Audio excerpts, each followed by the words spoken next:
Hello friends, welcome to my channel Financial Literacy with AV. My name is Abhijit Biswas and I am on a mission to help laymen get financially literate. To be a part of this mission, just pause this video and subscribe to my channel. Also hit the bell icon so that every time I upload a new video, you get notified. In my previous video, I explained how to calculate EMI for a loan, and I also showed how to prepare a loan amortization schedule. In my previous video, I also covered what happens when the interest rate changes, that is, either it increases or decreases. I showed in my previous video how the EMI amount gets increased or decreased as a result of increase or decrease in the interest rate when the original loan tenure is kept constant. In this video, I am going to demonstrate the other scenario, that is when the EMI amount is kept constant irrespective of the movement in the interest rate, and in that scenario how your loan amortization schedule gets adjusted. That is what I am going to demonstrate in this video. Those who missed the previous video can go through the previous video so that you can understand this video better. I have given the link for the previous video in the description box. So let us get started with this video. Suppose you have taken a loan of 30 lakhs and the loan tenure is 20 years. So 20 years basically means you will have to pay 20 multiplied by 12, 240 EMIs. Suppose the annual interest rate is 8%. So if annual rate is 8%, then monthly rate will be 8% divided by 12, that is 0.67%. Given these terms and conditions for the loan, we can calculate EMI using the PMT function in Excel. PMT function in Excel. So rate is 0.67%, NPER is the number of EMIs, and present value is the amount of loan. Bracket close. That gives me the EMI. EMI is 25,093 rupees approx. If you see, I have given a minus sign before PMT just to avoid the negative sign that the Excel throws if I do not put this negative sign before. So what I mean by this is, suppose if I remove this minus sign, the answer will come in negative. Just to avoid that negative sign, I have given this minus sign immediately before PMT. Now let us quickly prepare the loan amortization schedule. So total number of EMIs is 240. So we'll have 240 EMIs. So you can just type 1 and 2. Then you can just drag it till month 240. So 240, here you go 240. Okay. Next. So what is the amount due at the beginning of the first month? That is nothing but the loan amount. What is the interest payment for the first month? That is nothing but 30 lakh multiplied by the monthly interest rate. Now I'll give an absolute reference for the monthly interest rate simply because the same rate will be used for other months as well.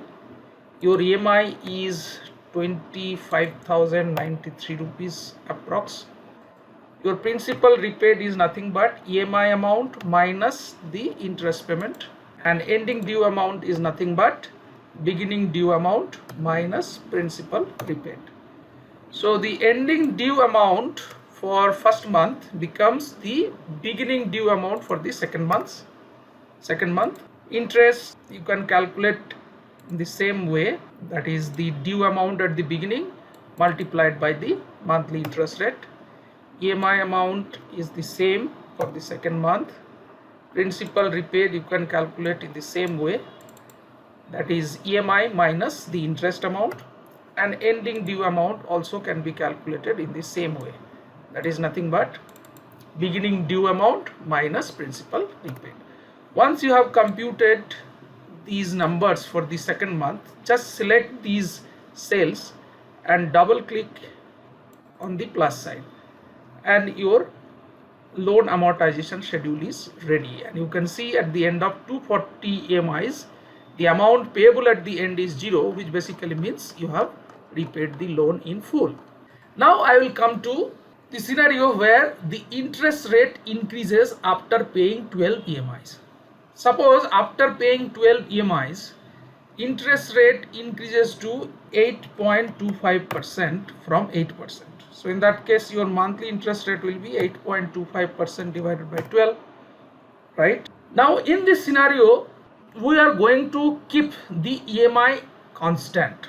That means EMI will remain at 25,093 rupees approx.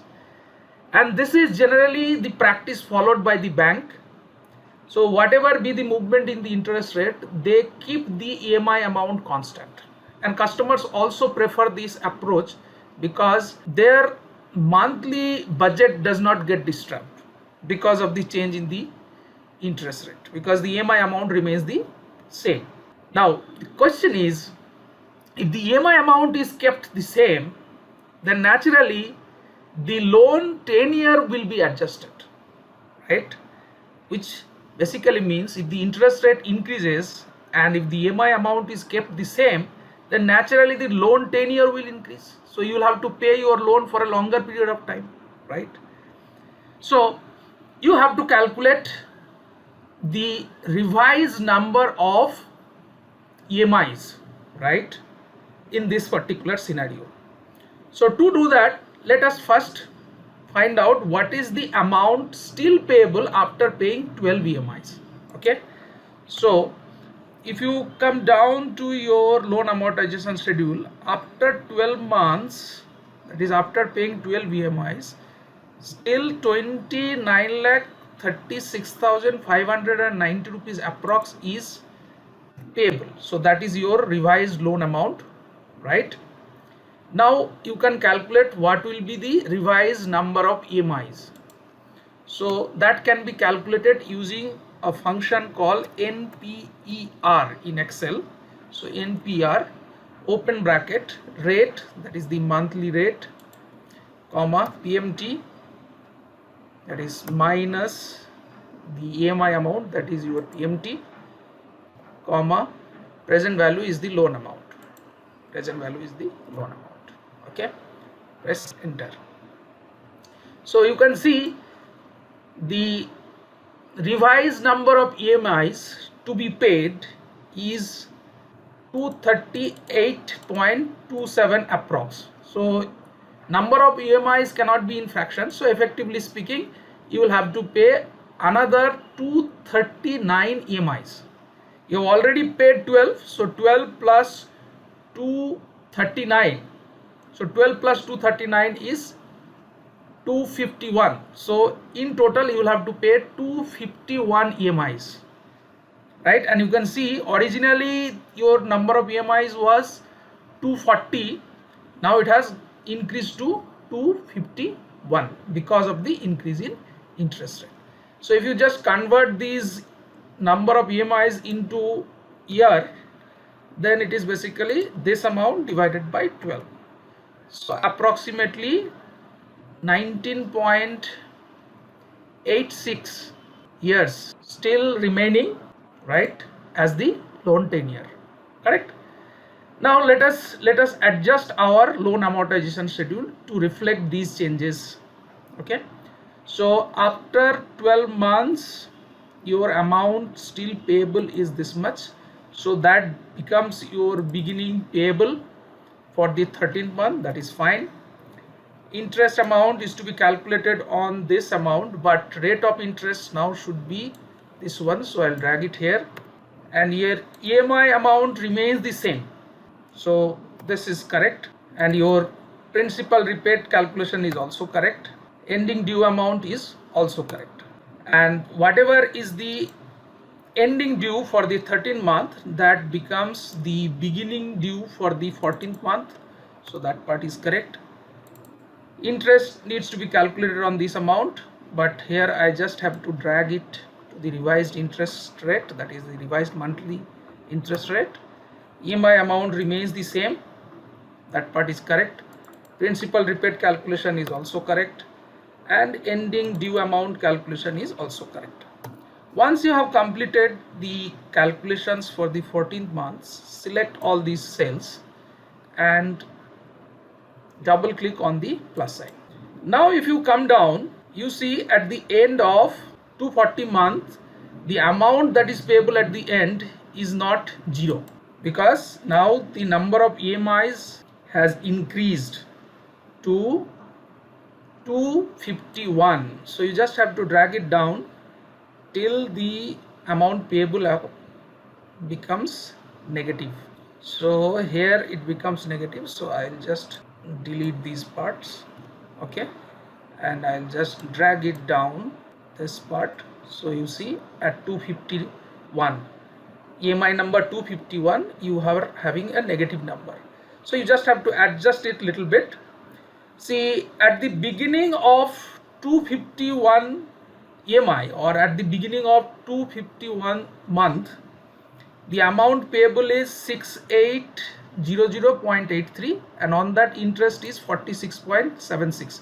So total payment that you'll have to make for this month is this plus this, not the EMI amount, okay. So naturally you see your ending amount becomes 0, ending amount payable becomes 0. So this is the change, or this is how your amortization schedule will be adjusted when interest rate is increased. So in brief, because of increase in interest rate, your loan tenure got extended, and instead of 240 EMIs that was agreed upon at the beginning when the loan was taken, now the revised number of EMIs becomes 251. So this is one way of adjusting for increase in interest rate when the EMI amount is kept constant and the loan tenure is adjusted. Now we will look into another scenario when the interest rate decreases. Suppose after paying 24 EMIs, the interest rate decreases to 7.75%. 7.75%. The interest rate decreases to say 7.75%. Okay, so monthly interest rate will be 7.75% divided by 12, right? So this is basically, let me convert this into a percentage, 0.65%, right? And your EMI will remain the same irrespective of the change in interest rate, so we'll keep it same EMI amount, right? Now you'll have to see what is the amount of loan still payable after paying 24 EMIs. So that will get from the loan amortization schedule. So at the end of 24th month, amount still payable is 28,75,463.21. okay, so this is your loan amount. So with this information I can easily calculate the revised number of EMIs. So for that the function is NPER, rate is 0.65%, comma, PMT to be entered with a minus sign, so PMT, and loan amount is the PV, right? So it gives you approximately 209.29.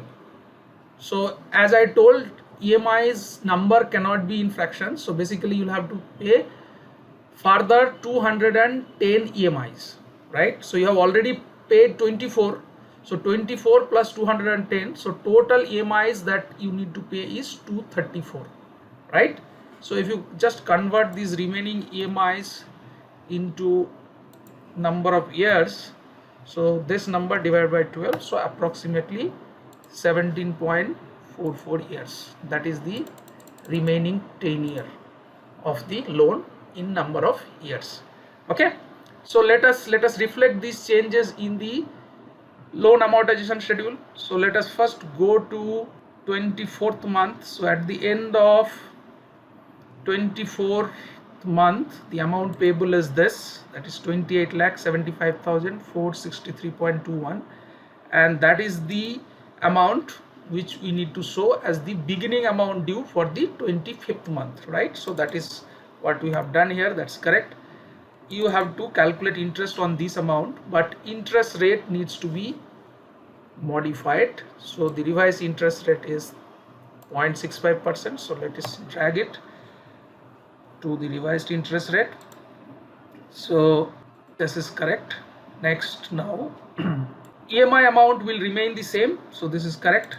This calculation, that is principal repaid is EMI minus interest, that is also correct. Amount due at the end is amount due at the beginning minus principal repaid, that is also correct.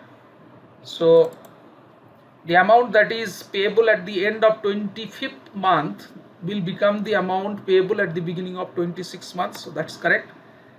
Interest will be calculated on this amount, but we just need to adjust the interest rate. That is done. So this is correct now. EMI amount is same, it's correct. Calculation of principal repaid, that is also correct. EMI minus interest, and calculation for amount payable at the end, that is also correct. That is beginning due amount minus the principal repaid. So once we have done all these calculations, now we are ready. So what you have to do, you have to just select the cells in corresponding to 26th month, right? And you just need to drag it. That means you have to click on the plus sign. Now you see the first minus sign that you get is corresponding to 234 month, right? 234 number of EMI, right? So you just need to delete these remaining things, okay, and you just have to make these adjustments. So at the beginning of 234th EMI, the amount payable is 7325.87, and on that interest is 47.31. So in this month basically you will have to make a payment of this 7325.87 plus 47.31. this is the amount you have to pay, so that the amount payable at the end of this month becomes 0. Okay, so this is how your loan amortization schedule will be adjusted in case your EMI amount is kept constant in response to increase or decrease in interest rate. Okay, hopefully you have understood how your loan amortization schedule will get adjusted as a result of increase or decrease in interest rate when the EMI amount is kept constant. That means when the EMI amount is kept constant, the increase or decrease in interest rate will be adjusted through the loan tenure, right? That means by increasing or decreasing the number of EMIs to be paid.